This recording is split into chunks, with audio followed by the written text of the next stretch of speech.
Bactiquick is easy to use in just a few simple steps and only takes 15 minutes from start to finish.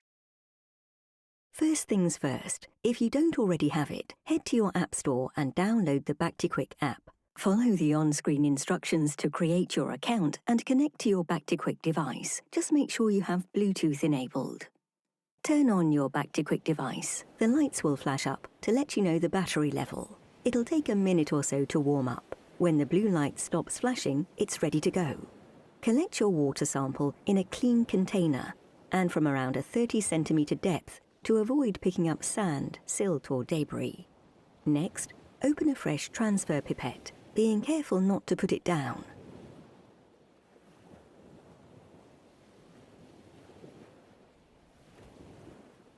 Squeeze the top bulb of the pipette. Insert the tip below the surface of the sample you collected.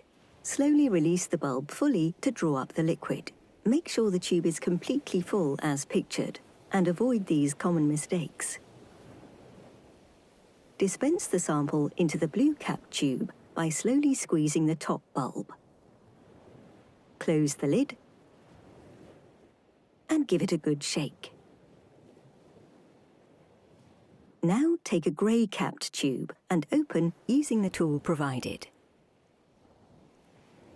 Using a fresh pipette, transfer from the first blue cap tube into the second grey cap tube. Give it a gentle mix until it looks like the white disc in the bottom of the tube has dissolved. And if you see any obvious bubbles, pop them with the pipette you just used. Now put this tube into your Bactiquick device and close the lid. The test will start automatically. Make sure to keep the device upright while the test is running.